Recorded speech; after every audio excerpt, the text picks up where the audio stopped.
গিন্নি, কতদিন হলো ভালো মন্দ খাইনি, হাতে টাকা কড়িও নেই, কিভাবে যে সংসারটা চলবে। তুমি এক কাজ করো, নদীতে মাছ ধরতে যাও। সেই মাছ রান্না করে বিক্রি করলে অনেক টাকা পাবো। আমাদের সংসারটাও তাতে ভালোভাবে চলবে। ছেলেটাকে পাঠশালাতেও পাঠাতে পারবো। কিন্তু আমার তো নৌকা জাল কিছুই নেই, কোথায় পাবো নৌকা জাল? কে আমাকে সাহায্য করবে বলো? কানাই দাদার বাড়িতে যেতে পারো, শুনেছি তার অনেক নৌকা আছে। সে তোমাকে অবশ্যই একটা নৌকা মাছ ধরার জন্য দেবে। তা না হয় হলো, কিন্তু জাল পাবো কোথা থেকে? জালের জন্য কার কাছে যাব? জালের জন্য পাঁচুর কাছে যেতে পারো, সে তোমাকে একটা জাল দিতে পারবে। পাঁচু যা কিপটে, সে কি আমাকে জাল দিতে রাজি হবে? একবার বলেই দেখো না, ঘরে বসে থেকে তো কোনো লাভ নেই। ঠিক আছে মালতী, তুমি যেহেতু এত করেই বলছো, আমি একবার চেষ্টা করে দেখি কপালে কি আছে।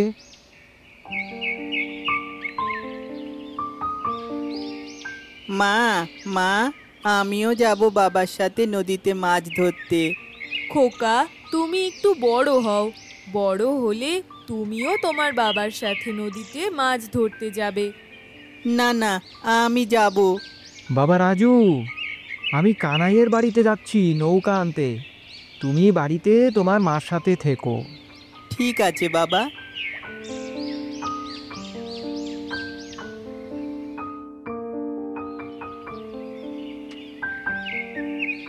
আল্লাহ, এই অভাব অনটন দূর করো।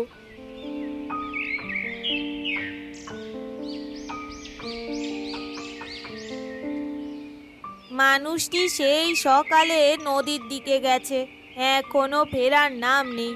আজকে যে আবার কার ক্ষতি করার চেষ্টা করছে কে জানে। আল্লাহ, মানুষটিকে তুমি একটু সুবুদ্ধি দাও।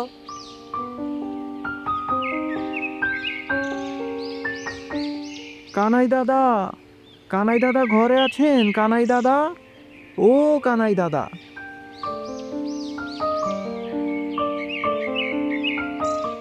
তোমার কানাই দাদা নদীর দিকে গেছেন।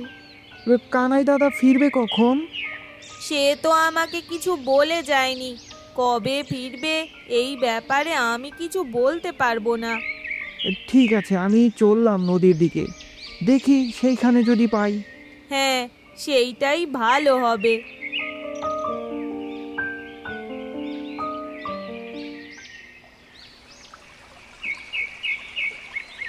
চুপ করে দাঁড়িয়ে দেখছিস কি হেলা? নৌকোটা ফুটো করে দে, তারপর একটা কাঠ দিয়ে জোড়াতালি দিয়ে কোনো রকমে আটকে রাখ। বুঝেছি কর্তা, বুঝেছি। যে নৌকা ভাড়া নিতে আসবে, আপনি বলবেন নৌকা জলে ডুবে গেলে তোমাকে জরিমানা দিতে হবে। আমার সাথে সাথে থেকে তোমার বুদ্ধিটাও তো দিন দিন খুলতেছে। জরিমানা হিসেবে আমি চাইবো তার বাড়ি, জমি, জায়গা সব কিছু। এইভাবে কত মানুষকে আপনি পথের ফকির করেছেন বলুন তো জনাব। চুপ কর, চুপ কর, কেউ যে শুনে ফেলবে আমার ফন্দির কথা। অনেকক্ষণ তো হলো, এখন কেউ এলো না নৌকো নিতে। আজ কি তাহলে কেউ আসবে না? আসবে আসবে, ঠিকই আসবে। তুমি শুধু ধৈর্য ধরে অপেক্ষা করো।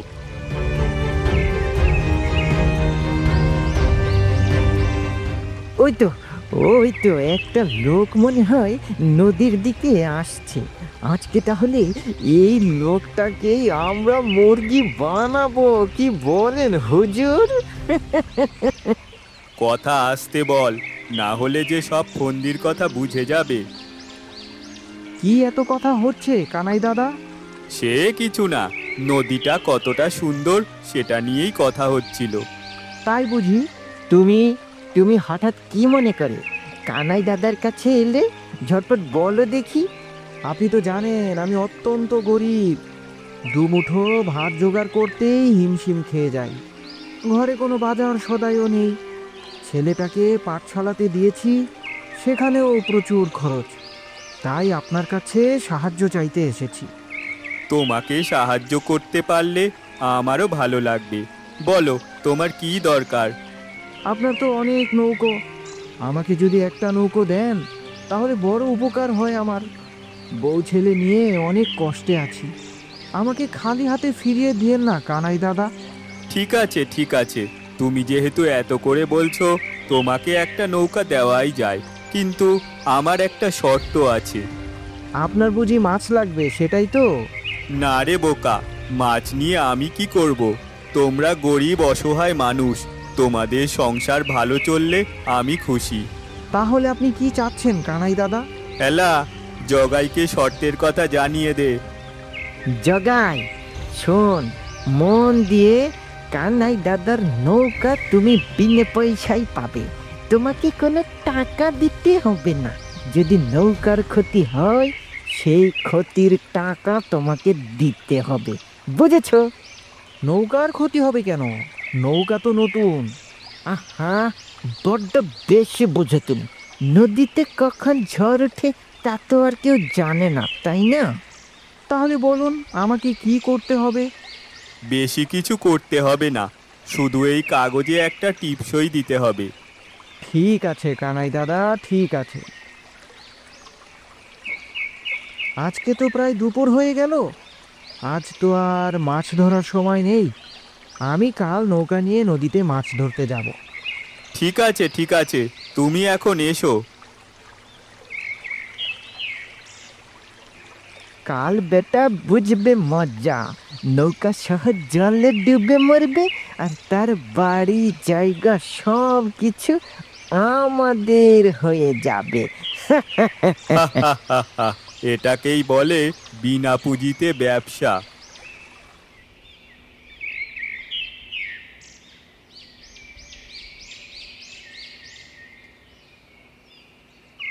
গিন্নি, ও গিন্নি, কোথায় গেলে গো? কি হয়েছে গো? নৌকা কি ঠিক করা হয়েছে?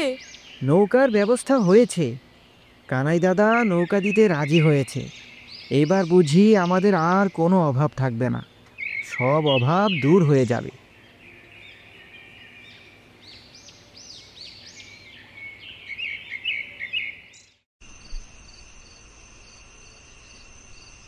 কি গো, আর কতদিন মানুষকে ঠকাবে?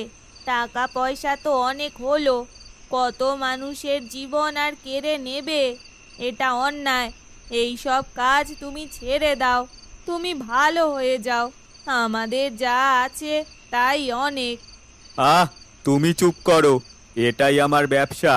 এই করেই তো আমি এত টাকা কড়ি কামিয়েছি। আমার আরো টাকা চাই, আমি অনেক ধনী হতে চাই, অনেক।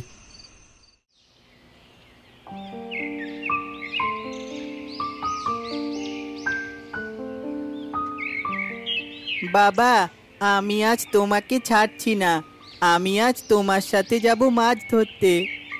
ঠিক আছে যাবে, আগে তো জালের ব্যবস্থা করতে হবে। গিন্নি, আমি পাঁচুর বাড়িতে চললাম জাল আনতে। ঠিক আছে, সাবধানে যাও।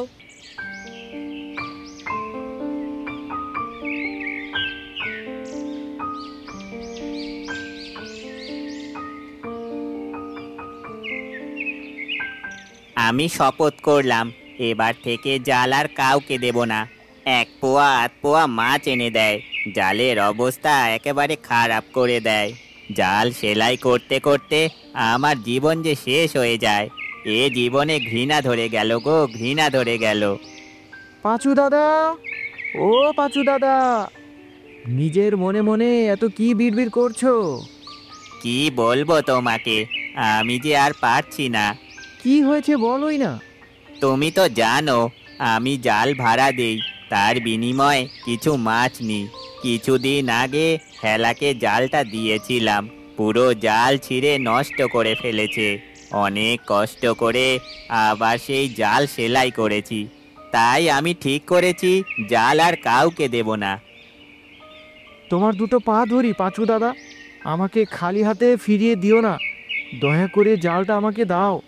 আমি তোমাকে কথা দিচ্ছি, জালটার কোনো ক্ষতি হবে না। তুমি যেভাবে আমাকে জালটা দিচ্ছ আমি ঠিক সেভাবেই তোমাকে ফেরত দেব। হয়েছে হয়েছে, এবার পা ছাড়। অনেক নাটক করেছিস। জাল না হয় আমি দিলাম, কিন্তু নৌকা পাবি কোথায়? নৌকার ব্যবস্থা করা হয়ে গেছে। কিভাবে ব্যবস্থা হলো? নৌকা তোকে কে দেবে? আমাদের এলাকার কানাই দাদা, সে তো বিনা পয়সায় আমাকে নৌকা দিতে চাইলো। বড়ই ভালো লোক। আজ অগাই, তুই বড় সহজ সরল। আজকের যুগে কেউ কাউকে বিনা পয়সায় উপকার করে? তুমি কি বলতে চাচ্ছ পাঁচু দাদা? আমি তো কিছুই বুঝতে পারছি না, একটু খুলে বলো না। কানাই আর হেলা তারা নৌকা ফুটো করে তারপর নৌকা ভাড়া দেয়। নৌকা নেওয়ার আগে সাদা কাগজে টিপসই নেয়। যদি নৌকার কোনো ক্ষতি হয় তাহলে সমস্ত সম্পদ কেড়ে নেবে। হায় হায় হায়, বলো কি? আমার কাছেও তো টিপসই নিয়েছে। বলো কি, তুমিও টিপসই দিয়ে দিয়েছো? হায় হায়, কি সর্বনাশ করেছো! তোমার দুটো পা ধরি, আমাকে তুমি বাঁচাও। ঘরে আমার বউ ছেলে আছে, আমি মরলে যে তারা অনাথ হয়ে যাবে। করো কি, করো কি, পা ছাড়ো, আমি দেখছি কি করা যায়। তুমি যেহেতু টিপসই দিয়েই দিয়েছো, নৌকা তোমাকে চালাতেই হবে। নৌকাতে উঠলে যে নৌকা ডুবে যাবে গো। তুমি এত ভয় পেও না, মাথার ওপর আল্লাহ আছেন। হেলা আর কানাই অনেক মানুষের জীবন কেড়ে নিয়েছে, তাদের পাপের ঘোড়া পূর্ণ হয়েছে। আমাদের এক্ষুনি মোড়ল মশাইয়ের বাড়ি যেতে হবে, ওনাকে সব কিছু খুলে বলতে হবে। নিশ্চয়ই কোনো না কোনো ব্যবস্থা করবেন তিনি। এক্ষুনি আমাদের মোড়ল মশাইয়ের বাড়িতে যেতে হবে। তাই চলো পাঁচু দাদা, তাই চলো।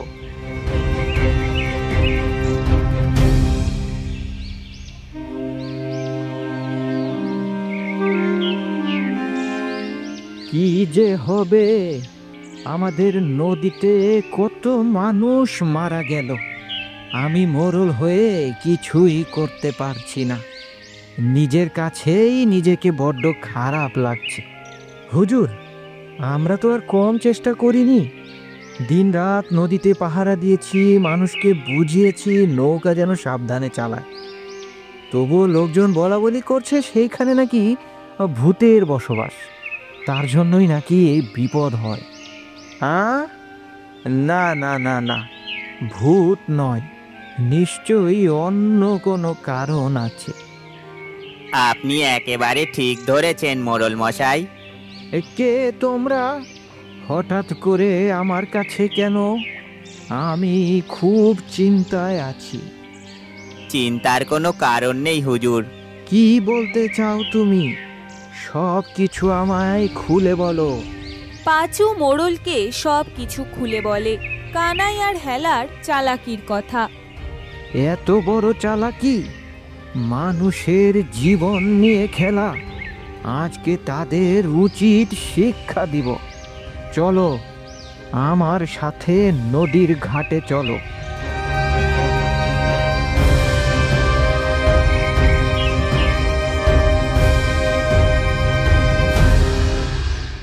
কি ব্যাপার, যোগাই কেন এখনো আসছে না? আমার যে আর তর সইছে না, কবে নদীর জলে ডুবে মরবে বেটা। ওই তো জগাই আসছে, সাথে আবার মোড়ল মশাই আছে। ব্যাপারটা কি? হয়তো মোড়ল মশাই নৌকাতে উঠবে, সব বেটাই মরবে আজকে। কানাই, তোমার নামে অভিযোগ আছে। তুমি মানুষকে ভাঙা নৌকা দাও, আর তাদের সম্পদ তুমি ছল চাতুরি করে হাতিয়ে নাও। সব মিথ্যে কথা, পাঁচু আমার শত্রু, তাই এসব বানিয়ে বানিয়ে বলছে। ঠিক আছে, তোমার নৌকাতে তুমি উঠে প্রমাণ করো। না না না না, আমরা নৌকায় উঠবো না, আমরা নৌকায় উঠবো না, না না না না। নৌকায় না উঠলে আজকে দুইজনকেই শুলে চড়াবো। কোনো উপায় না পেয়ে হেলা আর কানাই নৌকাতে উঠতে বাধ্য হয়। এখন কি হবে রে হেলা? কি আর হবে, আমাদের পাপের শাস্তি হবে আর কি। হায় হায়, সেদিন যদি গিন্নির কথা শুনতাম তাহলে হয়তো আজকে এই দিনটা দেখতে হতো না। আ আ আমাদের বাঁচাও, আমাদের বাঁচাও, আমরা হায় যে জলে হায়, ডুবে আর যাচ্ছি, পার পাচ্ছি আমাদের না। বাঁচাও, এবার কেউ বুঝি আমাদের জলে বাঁচাও, ডুবেই যাবো। আমরা জলে ডুবে যাচ্ছি। কানাই আর হেলা জলে ডুবে মারা যায়।